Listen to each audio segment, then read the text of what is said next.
Police নিরীহ আন্দোলনকারীদের উপরে গুলি চালাতে পারে, নিষিদ্ধ ঘোষিত জঙ্গি সংগঠনটির ব্যাপারে তারা কেন নীরব ভূমিকা পালন করে হিজবুত তাহরীরের সঙ্গে বাংলাদেশের মুসলমানদের, বাংলাদেশের আলেম সমাজের এবং সর্বোপরি ইসলামের কোনো সম্পর্ক নেই।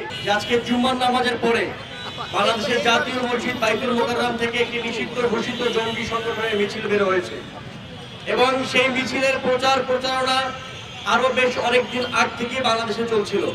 আমরা দেখেছি ঢাকা শহরের প্রত্যেকটি মোড়ে মোড়ে, আমরা দেখেছি মেট্রো রেলের প্রত্যেকটি পিলারে এই সমাবেশের জন্য পোস্টার সাটানো হয়েছে। দীর্ঘ সময় ধরে প্রচারণা চললেও আমরা বাংলাদেশের গোয়েন্দা সংস্থা, রাষ্ট্রীয় কোনো বাহিনী, আইন শৃঙ্খলা বাহিনীকে এই নিষিদ্ধ ঘোষিত সংগঠনটির ব্যাপারে কোনো কঠোর ভূমিকা নিতে দেখিনি। আমরা আজকে সেই পুলিশকে দেখেছি যেই পুলিশ জুলাই মাসে, অগস্ট মাসে আমাদের উপরে নির্বিচারে গুলি চালিয়েছিল। সেই পুলিশকে আজকে আমরা নির্বিকার হাঁটতে দেখেছি পল্টনে এবং বাইতুল মোকাররমে। আমরা আজকে দেখেছি যখন নিষিদ্ধ ঘোষিত সংগঠনটি মিছিল করছিল তখন পুলিশ লাঠি নিয়ে হেলে দুলে হাঁটছিল। এই পুলিশই আমাদের গায়ে গুলি করেছিল জুলাই এবং অগস্টে। পুলিশ নিরীহ ছাত্রদের উপরে গুলি চালাতে পারে, পুলিশ নিরীহ আন্দোলনকারীদের উপরে গুলি চালাতে পারে, কিন্তু নিষিদ্ধ ঘোষিত জঙ্গি সংগঠনটির ব্যাপারে তারা কেন নীরব ভূমিকা পালন করে সেই বিষয়টি বাংলাদেশের মানুষের ভাবার সময় এসেছে। বন্ধুগণ, শুধুমাত্র আজকের এই মিছিল নয়, আমরা গত অনেকদিন ধরেই দেখছি বাংলাদেশের আইন শৃঙ্খলা অবস্থা ধীরে ধীরে অবনতির দিকে যাচ্ছে। আমরা গতকাল লক্ষ্য করেছি মাগুরাতে একটি 7 বছরের শিশু সন্তানকে ধর্ষণ করা হয়েছে। গত প্রায় 1 মাস ধরে আমরা দেখেছি বাংলাদেশের প্রত্যন্ত কয়েকটি অঞ্চলে একাধিক ধর্ষণের ঘটনা ঘটেছে, কিন্তু আমরা সেই ধর্ষণের ঘটনার পরে ভিকটিমদের কান্নাই শুধু দেখেছি, অপরাধীদেরকে গ্রেফতার করতে আমরা দেখিনি।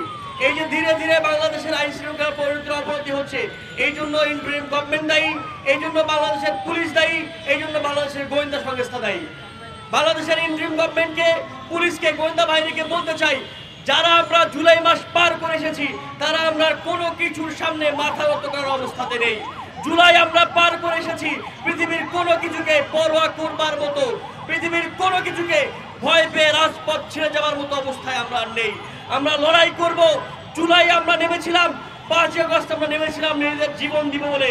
সেই জীবন যতক্ষণ বেঁচে থাকবে ততক্ষণ পর্যন্ত 5 আগস্টের আকাঙ্ক্ষা চেতনা নিয়ে আমরা বেঁচে থাকবো ইনশাআল্লাহ। আমরা জানি বাংলাদেশ ধর্মীয় সম্প্রীতির দেশ। হিজবুত তাহরীর নামক সংগঠনটি যে আশা আকাঙ্ক্ষা পোষণ করে, যে কর্মকাণ্ড পরিচালনা করে, তার সঙ্গে বাংলাদেশের মুসলমানদের কোনো সম্পর্ক নেই।